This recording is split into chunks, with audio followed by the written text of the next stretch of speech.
Okay guys, I'm out here in the garden today. I figured I'd show you how to start a lawnmower and a whippersnipper. I was on holidays a little while ago and my housemate tried to mow the lawns instead of me doing it, and he just couldn't figure it out. So this one's for you, Mike. You can watch this video if you ever need to start a lawnmower or the whippersnipper. I'm just going to run over the differences between 2-stroke and 4-stroke engines, what kind of fuel you've got to put in them, the difference in oils, and just the different starting mechanisms you might come across.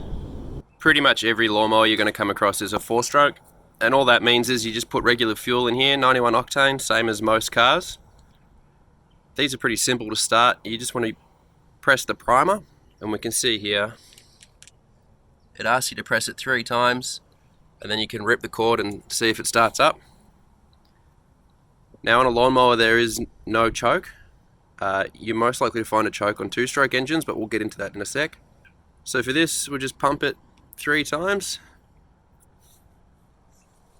come up to the throttle, make sure that's in the start or run position, and then basically you just got to rip on this cord as hard as you can until it starts. Now I just want to take a minute to talk about flooding your engine. Basically, if you try forever to get this thing started, you're cycling so much fuel through the engine that there's not enough air for the fuel and the air to mix to ignite. If you're having trouble getting it started, just leave it for about 5 minutes, let the fuel drain out, and then try again.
Grasshopper or a catcher on the back.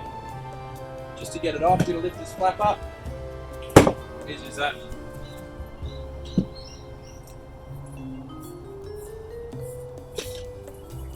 Now to get it back on, just lift it up again, tuck this in. You're good to go. Now all of these tools here are 2-stroke engines. You've got a leaf blower, a chainsaw and a whippersnipper. With 2-stroke engines, you've got to mix your regular 91 octane fuel with 2-stroke oil. And you've got to get yourself one of these bottles here which has all the measurements on the side. It tells you what ratio to mix these at. It's not the most crucial thing to mix fuel and the oil to the perfect ratio, but about 50-to-1, thereabouts, that'll get you out of trouble any day of the week. Now you don't want to be confusing 2-stroke oil with 4-stroke engine oil. 4-stroke engine oil is kind of like the same oil you put in your car, and you change that at regular service intervals. So this 4-stroke oil is for 4-stroke engines only, obviously, that's for lawnmower. And this here is chainsaw bar lube. Now there's 2 places you can put petrol into a chainsaw, only one of them's the right way, and the other spot's for the bar lube. That's what helps lubricate the chain. Now I'll just go over all of these engines here. I'll show you just the different ways that they start. They're basically all the same, but the chokes might look a bit different. I'll show you how the chokes actually work and where all the fuel is meant to go.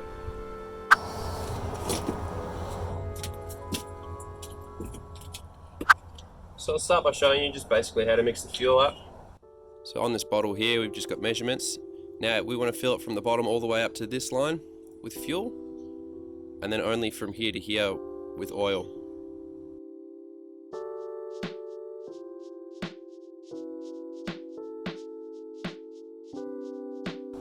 Now this is our 2-stroke oil, and up in this chamber here it has measurements. just in case you feel like using them. Now you'll see some similarities between starting this engine and the rest of them. But basically you want to make sure it's in the on position. So we can see down here that says it's in stop.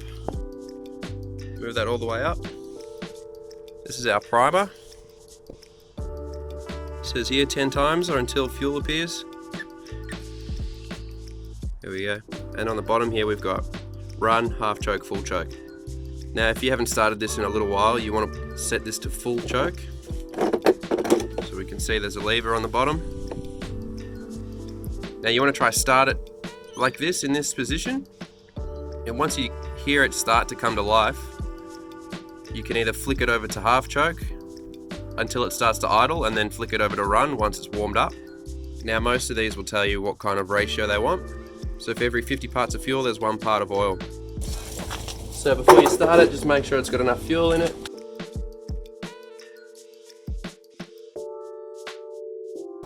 Now it's cold, so we'll set this to full choke, put it in the on position, and we're ready to give it a try.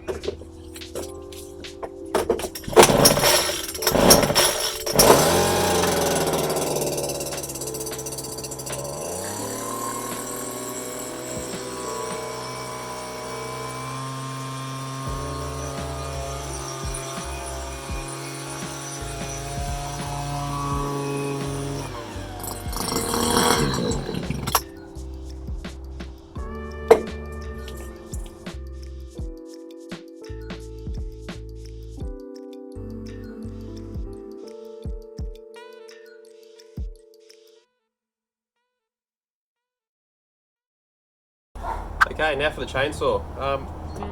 It should go without saying, if you don't know how to start a chainsaw, you probably shouldn't be using one. These can be pretty dangerous. But just to show you the difference in how the choke works, how the on-off switch works, you've got your primer here, and you've got 2 caps here. So this one's labelled, this is where the oil goes. That's what lubricates the chain. And this here is for your fuel.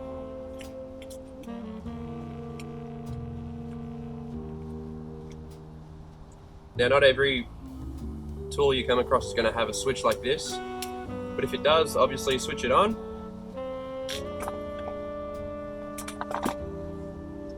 Pump the primer about 10 times. Now this is the choke here, that pulls out and locks into position. And if you push it in, that's in the run position. So we pull this as far out as we can. And you can see when you pull this trigger, that's the throttle, that's what makes the chain spin faster or slower. When you pull that automatically sets this into the run position. So basically once we get this engine running, pull the trigger and just let it idle, and then you're ready to use it. Now this part here is also a brake. So you want to push it all the way forward till you hear it click, and that'll stop the chain from spinning. So pull the choke out, give it a try, and we're ready to rip this cord. And there's a bit of a flat part here which we can stand on, because these can be pretty difficult to pull out. So I'll just spin it around.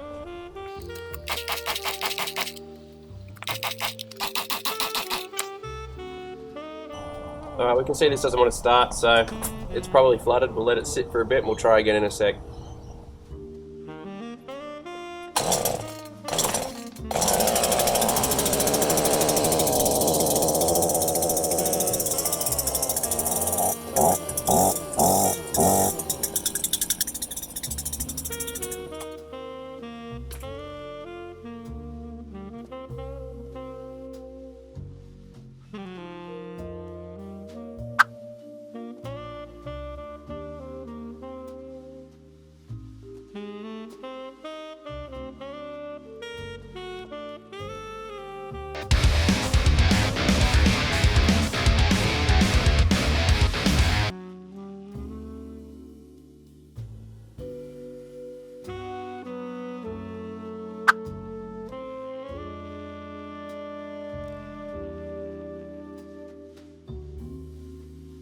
Last but not least is the whippersnipper. Now this is kind of a combination between the chainsaw and the leaf blower. We've got a switch here on and off, our primer, and our choke. Now this is cold, so we'll put it in full choke. Give it a go.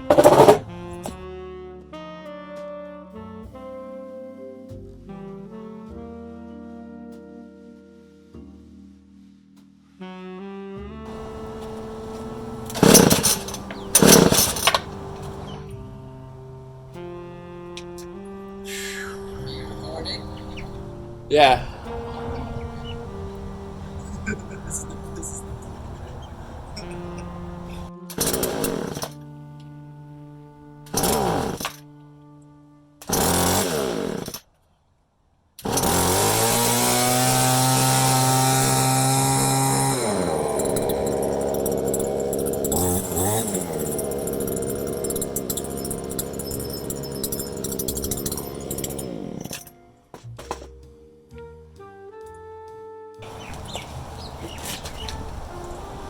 Okay, so you can see these can be a pain in the ass to start sometimes. A few tricks. When it's in choke, you don't want to be pulling on the throttle. This is a throttle here. So if you hear it start to fire up in the choke position or in the half choke, you can see I pushed it into the run position, and then it came to life when I had the throttle held down. Now you want to just hold that down until it's warm enough to let itself idle, and then from then on out it's good to go. Now the cord on your whippersnipper is going to break from time to time, so that's when you change it over. You buy a big reel of cord here, and you can just cut it to length. Now we don't know how long this actually needs to be, so we'll chuck it in the whippersnipper and I'll show you how to cut it to length. Okay, so this big hook here, we got to fold the cord in half and then hook it underneath here. We'll get the piece we cut earlier, just fold it in half and hook it in. Now this half will come over and sit in this slot, and then it'll come out this hole, and we do that on both sides.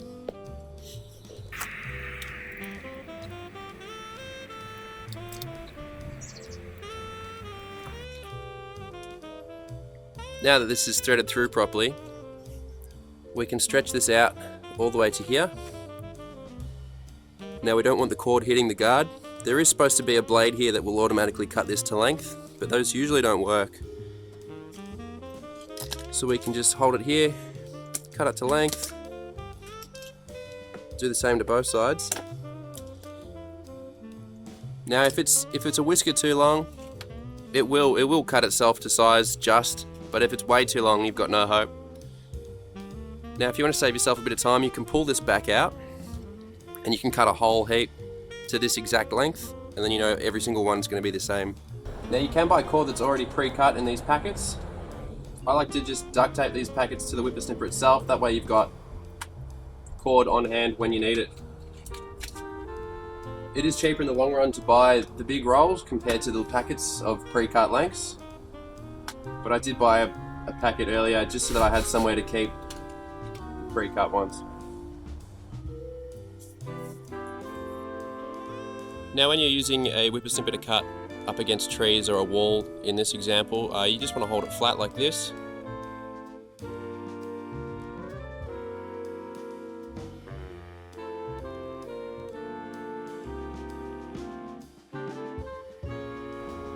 And if you're trimming the edge of a path or a driveway, you can actually hold the whippersnipper on its side and use it like this.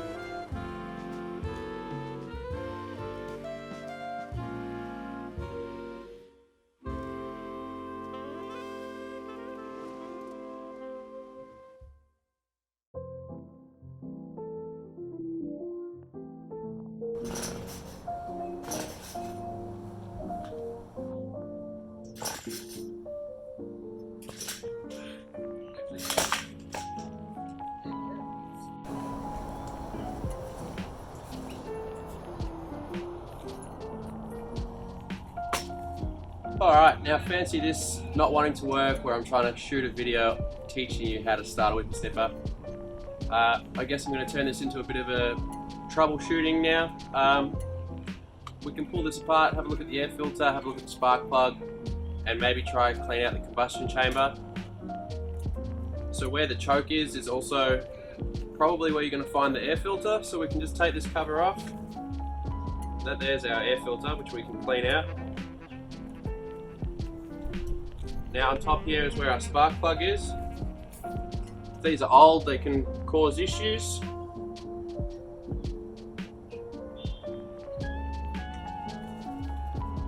you just want to pull the plug off the top. And that'll expose the spark plug. And normally when you buy anything that needs a spark plug, it should come with a spark plug wrench. That just goes over the top. Unscrew it. And that's our spark plug there. So we can see this is pretty wet with fuel. We'll dry this off. We'll try dry out the combustion chamber.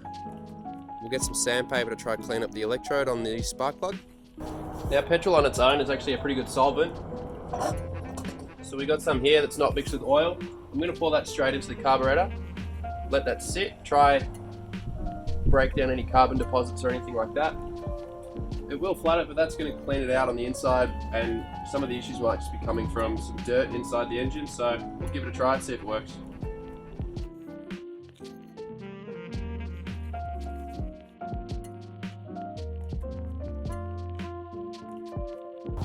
Now, as well as filling up the carburetor with fuel, I'll fill up the combustion chamber with fuel as well.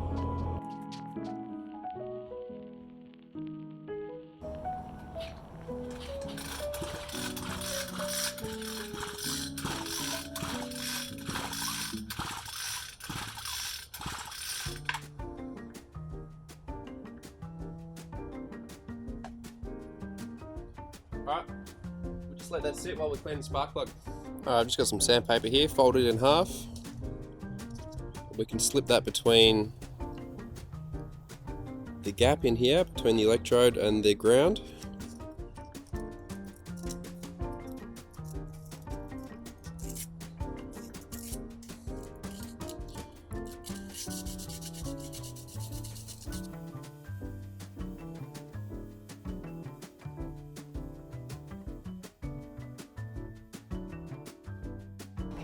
Alright, that's looking a lot better. Rubbed off all that black stuff, it's starting to see the silver again, the metal. That's going to give us a better spark, and that should help us start the whippersnipper. Now if you don't have sandpaper, you could use a wire brush or a toothbrush or something like that. Just want to scrub it as best we can. Now while the spark plug's out, we just want to cycle the engine a few times. That'll help blow out any dirt or any fuel that shouldn't be in there. Then we can put it back together and hopefully it'll run.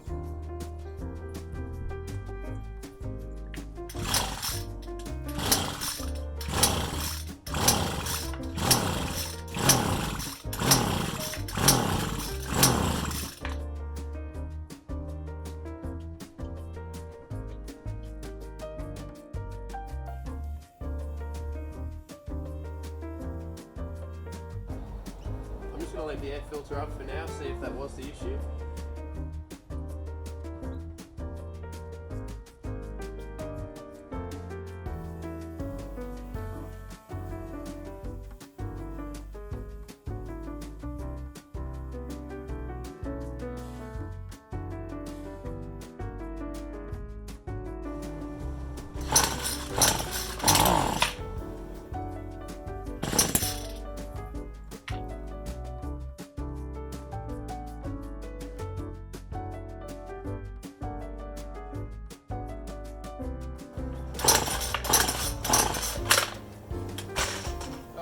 I quit. Obviously that didn't work as well as I'd hoped. Might be time for this to get a rebuild or get replaced with something new. It's had a pretty long life. Hopefully you can get yours running. Feel free to share this around with your mates if they're a bit slack with mowing the lawns, and check out some of my other videos. Hopefully you learned something there, and see you on the next one.